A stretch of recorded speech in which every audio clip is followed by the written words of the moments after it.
ನಮಸ್ಕಾರ ಸ್ನೇಹಿತರೆ, ಇವತ್ತಿನ ವಿಡಿಯೋದಲ್ಲಿ ನಾವು ಕೆಲವೊಂದಿಷ್ಟು ಭೂಮಿಗೆ ಸಂಬಂಧಿಸಿದಂಥ ಪ್ರಶ್ನೆಗಳನ್ನು ನೋಡೋಣ. ಇವತ್ತಿನ ಮೊದಲನೆಯ ಪ್ರಶ್ನೆ, ಭೂಮಿಯ ಅಂತರಾಳದಲ್ಲಿ ಎಷ್ಟು ಪದರಗಳಿವೆ? ಆಪ್ಷನ್ಗಳು: option A 3, option B 15, option C 5, option D 6. ಪ್ರಶ್ನೆಗೆ ಉತ್ತರ ಗೊತ್ತಿದ್ದರೆ ಕಮೆಂಟ್ ಮಾಡಿ. ಪ್ರಶ್ನೆಗೆ ಸರಿಯಾದ ಉತ್ತರ ಆಪ್ಷನ್ ಎ 3. ನಿಮ್ಮ ಮುಂದಿನ ಪ್ರಶ್ನೆ, ಭೂಮಿಯ ಅಂತರಾಳದ ಮೊದಲನೆಯ ಪದರು ಯಾವುದು? ಆಪ್ಷನ್ಗಳು: option A mantle, option B ಭೂಕವಚ, ಆಪ್ಷನ್ ಸಿ ಕೆಳಪದರು, option D ಮೆಸೋಸ್ಫಿಯರ್.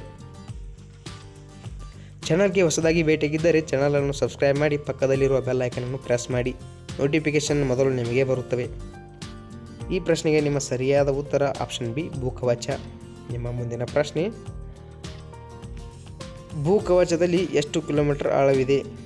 ಆಪ್ಷನ್ಗಳು: option A 2.5 kilometre, option B 60 kilometre, option C 11 kilometre, option D 3 kilometre.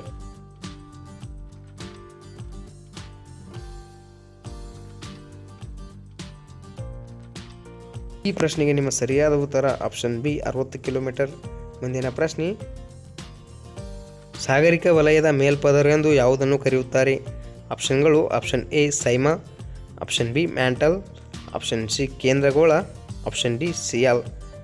ಈಗ ನಿಮ್ಮ ಟೈಮ್ ಸ್ಟಾರ್ಟ್ ಆಗುತ್ತದೆ.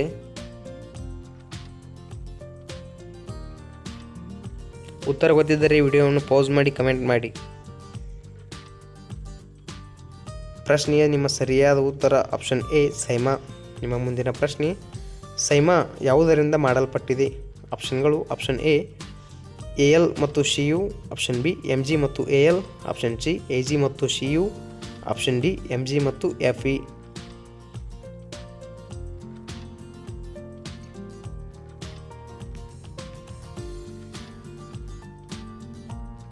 ಈ ಪ್ರಶ್ನೆಗೆ ನಿಮ್ಮ ಸರಿಯಾದ ಉತ್ತರ ಆಪ್ಷನ್ ಡಿ ಮ್ಯಾಗ್ನೀಸಿಯಂ ಮತ್ತು ಐರಾನ್. ನಿಮ್ಮ ಮುಂದಿನ ಪ್ರಶ್ನೆ, ಮ್ಯಾಂಟಲ್ನಲ್ಲಿ ಯಾವ ಖನಿಜಗಳು ಇರುತ್ತವೆ? ಆಪ್ಷನ್ಗಳು: ಆಪ್ಷನ್ ಎ ಎಂಜಿ ಮತ್ತು ಎಫ್ಇ, ಆಪ್ಷನ್ ಬಿ ಎಲ್ ಮತ್ತು ಎಂಜಿ, ಆಪ್ಷನ್ ಸಿ ಸಿಯು, ಆಪ್ಷನ್ ಡಿ ಎಸ್ಐ.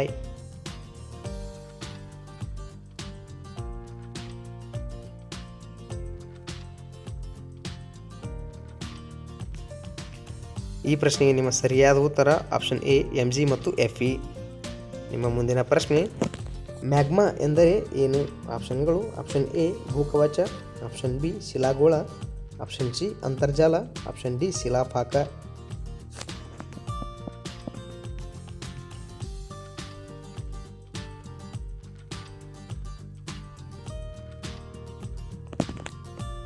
ಈ ಪ್ರಶ್ನೆಗೆ ನಿಮ್ಮ ಸರಿಯಾದ ಉತ್ತರ ಆಪ್ಷನ್ ಡಿ ಶಿಲಾಫಾಕ. ನಿಮ್ಮ ಮುಂದಿನ ಪ್ರಶ್ನೆ, ಭೂಕವಚ ಮತ್ತು ಮ್ಯಾಂಟಲ್ ಸಂಧಿಸುವ ವಲಯವನ್ನು ಏನೆಂದು ಕರೆಯುತ್ತಾರೆ? ಆಪ್ಷನ್ಗಳು: option A Gutenberg, option B ರೋವಿಕ್, ಆಪ್ಷನ್ ಸಿ ಸೀಮಾ ವಲಯ, ಆಪ್ಷನ್ ಡಿ ಮೆಹೋರೋವಿಸಿಕ್.